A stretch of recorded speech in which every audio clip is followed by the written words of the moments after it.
All right, my name is Nicole English, and I'm here with my colleague. You can introduce yourself.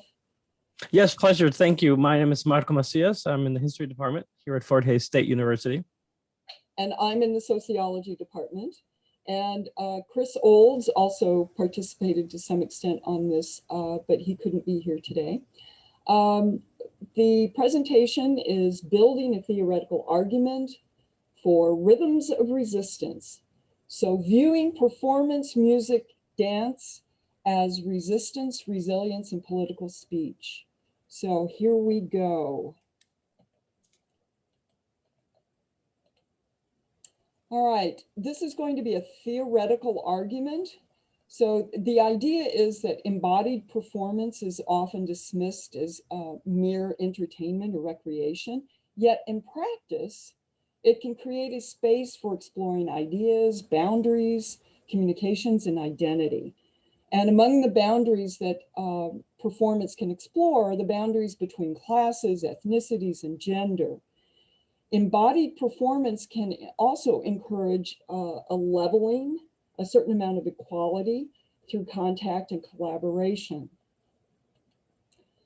The purpose of this presentation is to demonstrate a theoretical argument with historical examples that demonstrate how and why embodied performance can be so influential. Social movements can create dramatic social change, and embodied performance can make political messages more visible, more visceral, while also creating solidarity among activists. The historical examples of embodied resistance will be presented to illustrate the potent way that embodied performance can shape culture, shape our ideas of boundaries, as well as strengthening resilience, the self, and solidarity. So the theoretical arguments, stay with me here. We start with the idea that embodied learning lies within the physical body. So everything that you learn from a baby, whether it's me and not me, to including others into your world, sensation and perception, all starts with the physical body. So this shapes the way we think and perceive the world. Mead brings out the idea of a theory of action and self, that by interacting with others, we actually develop our sense of self. Dewey expanded this with social activism theory, that learning takes place in social environments where learners communicate, interact, and learn from each other. McNeill, based on the work of Schills, came up with the theory of muscular bonding, where shared movement and community results in this muscular bonding. And in his case, he used it in terms of the military, but it can also be used for social activism because it creates this cohesiveness. Durkheim had the concept of collective effervescence, where people who engaged in physical rituals, this would induce a passion or ecstasy that would also cement social bonds. C.W. Mills came up with the idea of the power elite, and specifically that personal troubles become social issues through public communication with others. And this can include music, song, dance, and performance. And this results in a common recognition of shared concerns. Pratt, who wrote a book on rhythms and resistance, talks about how popular music becomes a medium for political messaging and resistance. And Ehrenreich brings out the idea that from an elite point of view, festivals were a threat, dance festivals, music festivals, etc. Because of their leveling effect, they tend to break down hierarchies through interactions and through dance. So the summary of this theoretical argument is that learning and communication begins with embodied interactions, and that learning and communication are more impactful if based upon embodied performance, and that embodied interactions create muscular bonding, solidarity, commitment, and community. Festivals and embodied performance create a leveling as well as bonding, and that embodied performance and demonstrations are particularly threatening to the power elite for all these same reasons. So the first example that we're going to present is actually of flamenco, because it has actually a longer history. And many practitioners express the idea that flamenco has a tradition of this renewal, resilience, and reinvention throughout its history, that it creates this space where people who were living on the margins could express their own particular pains, they could communicate them to others, and that it created a certain sense of solidarity. As Hefner Hayes from KU has expressed, flamenco has served as a countercultural site of youthful resistance against the Franco regime. It was a forum for gypsy rights activism within Spain. It was a means of creating regional identities. And now in contemporary times, it is a state-sponsored, state-regulated art form that defines Spain. So flamenco can also serve as a space to challenge gender boundaries as well as ethnic issues. So my prime example here is going to be Carmen Amaya, who was born to a Spanish Romney family. She began dancing as a part of her family, and she actually became so popular that she was making Spanish movies. She became a Spanish movie star. However, she left Spain during the Franco regime, and then she became world famous. Even though she died young, her impact on flamenco is still felt today, because she challenged not only ethnic boundaries, but gender boundaries. She changed the whole style of female flamenco dance, whereas it had been soft and graceful before her. She began incorporating the harder, louder, more aggressive heel work, and she even dressed like a man. And since then, it has become part of the flamenco canon. So I've got some pictures of her dressed either as a man or in sort of this half female, half male fitted skirt that was more like culottes. She did very aggressive dancing, very fast heel work, lots of jumps, leaps. They called her, a human Vesuvius. She was like a volcano, this burst of energy on stage.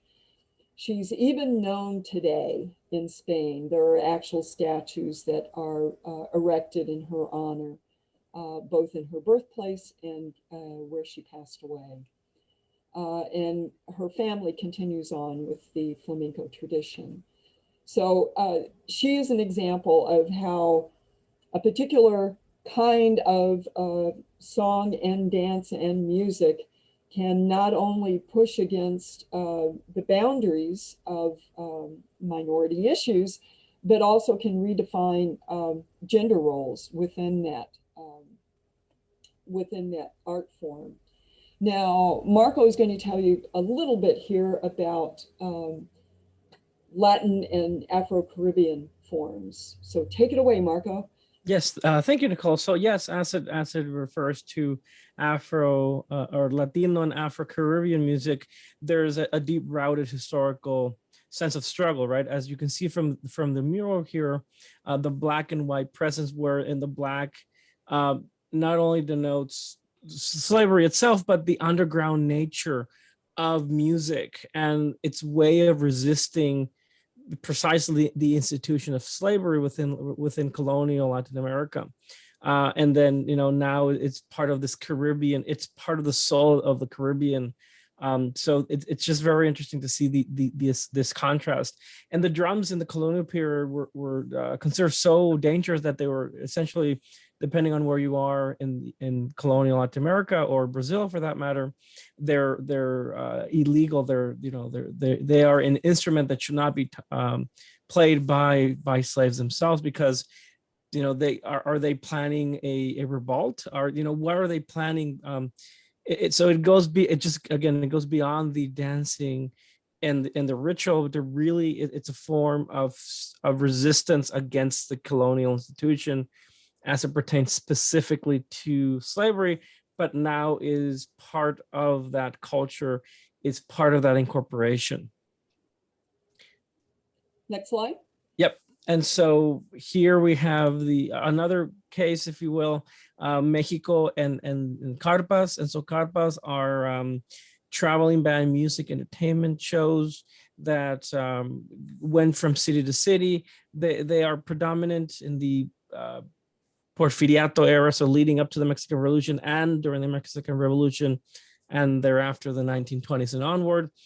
And what's interesting about Karpas is they're not only carrying entertainment from town to town, but they're also taking with them the news and the social political commentary of other towns. So they're spreading news, if you will.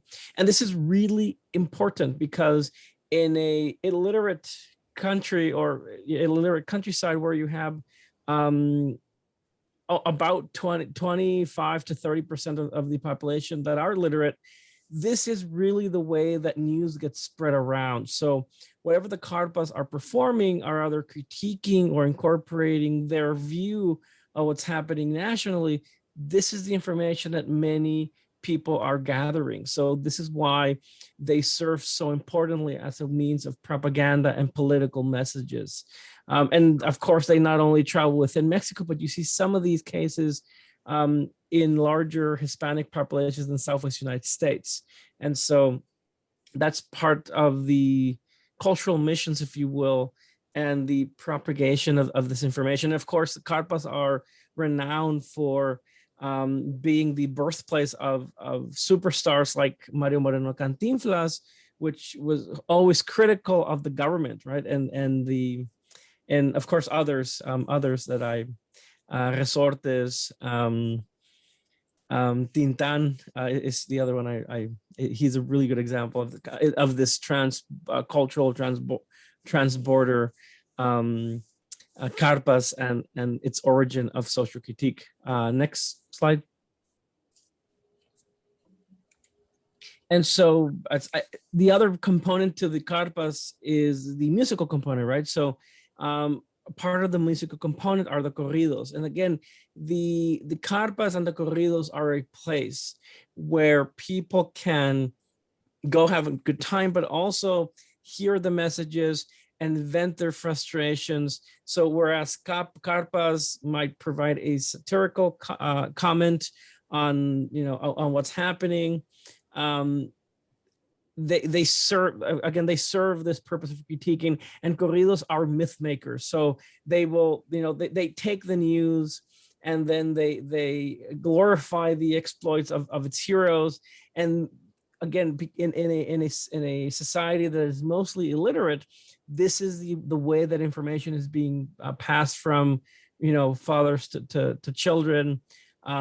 So for one generation to another, this is the perception of what you see. So from our contemporary perspective, we might not know what our ancestors were dealing with, but when we take a look at the corridos, we understand that that's what as a society, that's what they were perceiving. That's what they thought important. And so, of course, we have two specific examples, or one specific example, which is in the next slide. And they are Adelita. So the famous corrido La Adelita follows, and of course is now perform as part of folklore, which Nicole will touch upon really soon. So again, the Corrido de la Delita is this ballad from the Mexican Revolution. It's a corrido that talks about a soldadera, which is essentially a army wife, or a wife follower of, because it can be both applied to the army and to the revolutionaries. So their wives, their significant others were following them to battle. And so this is the story of one of them. And the from in the next slide, we have a sheet, a song sheet, if you will. And what's fascinating about not only La Delita and La Cucaracha and these corridos is they vary on where you are in time and space. So you might be from one band or another, and so you might have your own version of La Cucaracha. So in this particular version, you have, you know, the Cucaracha that's dedicated to Pancho Villa and his famous vehicle that he used to drive in. So of course, Pancho Villa not only rode in a horse, but he also drove a car, a black car. And so in this version, you have, you know, he is riding in his black Model T, and everybody's, you know, on top of the car, and it just looks like a cockroach as it's marching. But what's significant about this is, again, these cultural identifiers get embedded within the historical memory. And so when you take a look at, for example, Viva Villa, a US production of Pancho Villa in 1935, that's the theme song, La Cucaracha, and you see it throughout the film. So there is, again, this, you know, this contemporary 19-teens usage and incorporation of corridos, but then it gets reused, repackaged in future iterations of corridos. And so next slide, and I think that's where we talk into folk dance, which I'll give it back to Nicole. Okay, so moving ahead in time and space, here in the United States, between the 30s and 70s, we have what was called the folk music, the folk dance movement. Woody Guthrie is probably one of the most famous of these performers in this ilk. There was a lot of folk dance happening across the United States in the name of diversity and inclusion. And I'm going to point to one incident, and this was in 2008, where a Woody Guthrie song was covered by a Mexican-American band, and it was translated into Spanish and performed. And it created a whole sensation because this was an American classic that had been translated into Spanish by Mexican Americans. And the idea was that people were offended because that it was appropriation. And yet the words to the song applied just as much to Mexican Americans as it did to Anglo-Americans. So the reason I'm using this as my prime example for this period is because it was music and song, and of course it was represented in dance, you know, at dance events. But if it had just been spoken, it would not have had near the effect as it was when it was in performance. So that's one of my points. We see a lot of historical examples during the civil rights movement of embodied performance. The Freedom Riders had a whole slew of songs that they used. Many of the people involved in the Black Power movement have been quoted saying that, you know, that there was a whole soundtrack to the movement, to the Black Power movement. And some of the Black Panther Party members have said that there was a beat to the movement. So the music, song, performance was tightly integrated into the civil rights movement and with the Black Power movement. So summarizing some of these historical examples simply is underscoring the fact that performance music and dance emerge as a means of communication and resilience in oppressed and colonized groups. And performance actually becomes a medium of communication for resistance messages. It can create solidarity and resilience. And that these messages can be edited or attenuated depending on the audience. So for general audiences, they can be toned down. For more active audiences, they can be built up. So they're flexible tools of communication. And this is because colonial powers have often found performance threatening, so people would attenuate. Like the example that Marco gave of the outlawing of the drum, the music, and the dance during slavery. A contemporary example that created a lot of hoopla is in 2016 when Beyonce had her 50th year Black Panther tribute for the Super Bowl during the halftime show. And there was a strong reaction to her performance, both pro and con, depending on what side of the civil rights movement you were on. So now Marco is going to tell us a little bit about Puerto Rico. And so, yes, in this another recent contemporary example, you have Puerto Rico where Ricky Renuncia was essentially Ricky resigned because of the hurricane and devastation that it provoked on Puerto Rico and the lack or the clear lack of government response at a federal, but also local level, or in this case, the gubernatorial level. People in Puerto Rico got fed up and they essentially were asking for the quitting of the governor. And so you have popular, singers like Ricky Martin, Bad Bunny, Residente that participate and create songs of protest. And of course, what is really relevant about this interesting case is they're very successful in making the governor resign his position. So it's a contemporary example of how you have music really playing into the memory of the quitting of this political figure. Okay, and you need only look as far as the Black Lives Matter movement to see another contemporary example. Rolling Stone reported that in 2016, there were 22 new protest anthems and songs. There are probably even more now since COVID. And protest with performance really drives these messages home. So the power of performance is very profound. And it doesn't necessarily have to be dance, just performance art can really drive these messages into the consciousness. So in conclusion, rhythmic performances create solidarity, cohesion, community, and continuity for these messages.